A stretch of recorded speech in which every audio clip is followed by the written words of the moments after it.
scrutiny of the alleged references to Muhammad in the Bible as a prophet, they absolutely have no relation to the prophet of Muhammad, nor prophesy his coming. Muhammad is not mentioned in the Old Testament. Muhammad is not mentioned anywhere from Genesis to Revelation.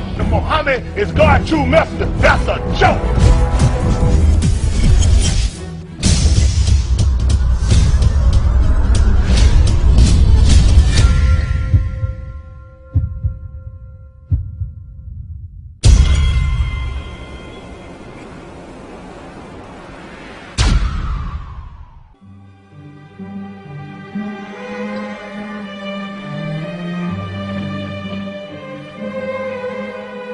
Lo, we inspire thee as we inspired Noah and the prophets after him, as we inspired Abraham and Ishmael and Isaac and Jacob and the tribes, and Jesus and Job and Jonah and Aaron and Solomon, and as we imparted unto David the Psalms.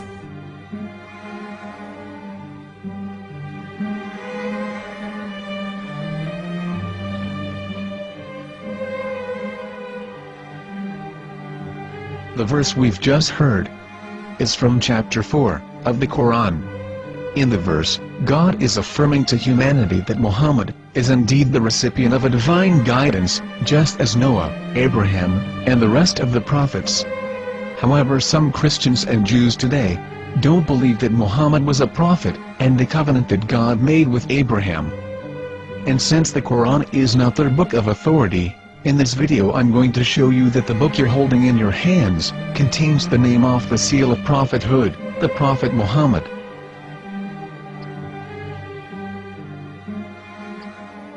As known, the Old Testament was preserved in the Hebrew language. In the 5th chapter of the Shir HaShirim, which is one of the 5 Megillat or sacred scrolls that are part of the Hebrew Bible, or for short the Song of Solomon, as Christians know it today. That chapter is discussing someone. Jews will say it is discussing Solomon, while Christians will say it is discussing Jesus.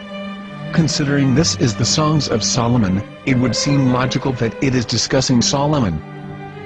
The verses, describing this mystery man, have the narrator's speech conjugated in the feminine, meaning it is a woman who is describing this man. So it is possible that it is one of Solomon's wives discussing her husband Solomon. However, Christians assert that Jesus is being discussed, and that the chapter is describing a man who was not yet alive at that point. A prophecy.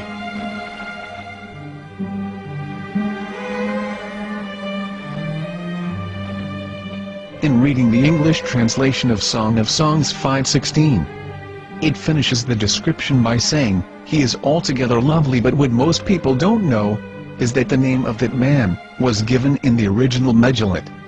Here is verse 16, and how it is written in ancient Hebrew, before introducing the vowels, in the 8th century. From the Hebrew Bible, on scripturetext.com. Here is the word in question. This word is made of 4 letters.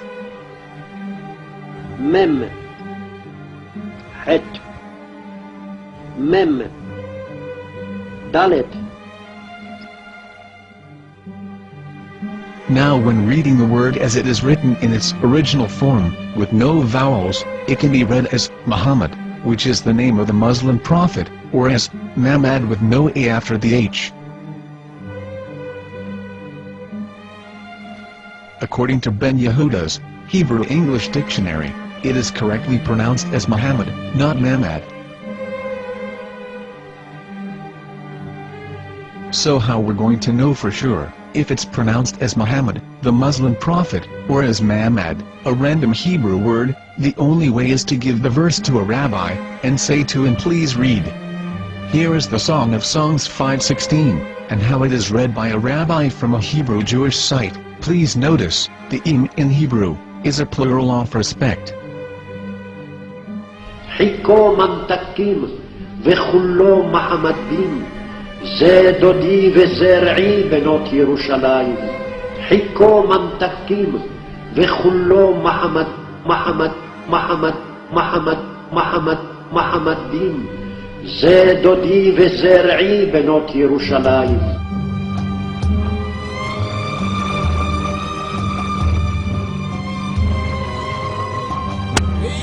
Coming out from the darkness, there are no other gods but God, and Muhammad is his messenger.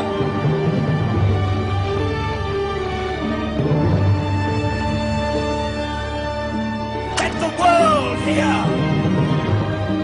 חיכו ממתקים וכולו מחמדים. זה דודי וזרעי בנות ירושלים. חיכו ממתקים וכולו מחמד, מחמד, מחמד, מחמד, מחמד, מחמדים. זה דודי וזרעי בנות ירושלים.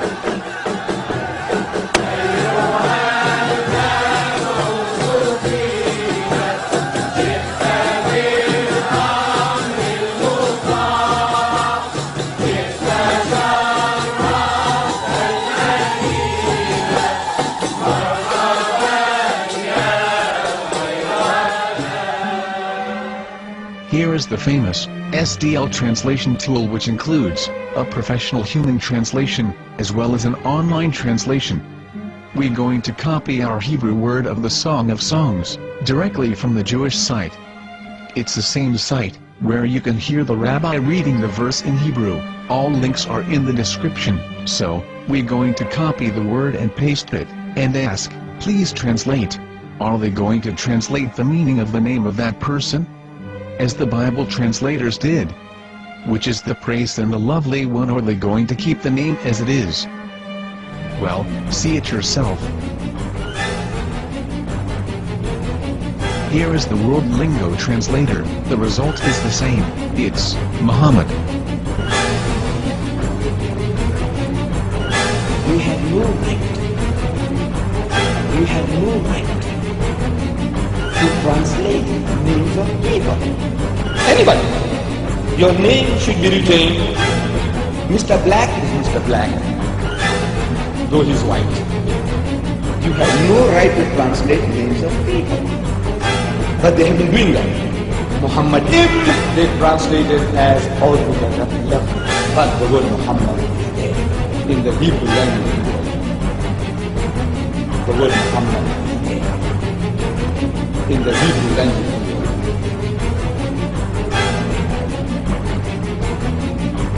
I will tell you a story from my own personal experience.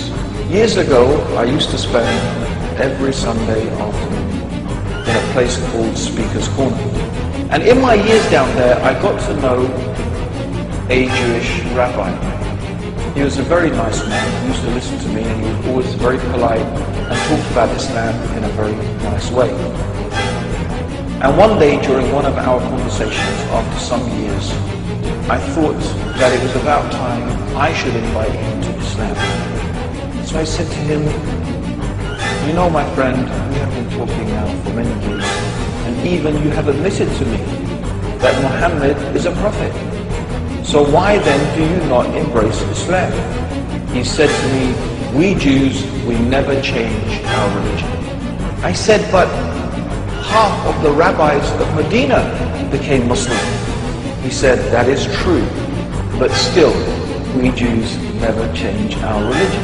I thought, what can I say to him? He looked at me and said, listen to me, my friend. God sent to us a prophet Moses, and we didn't even listen to him. Do you think we're going to listen to another prophet after him? From another tribe? From another people? When he said that, I had nothing left to say.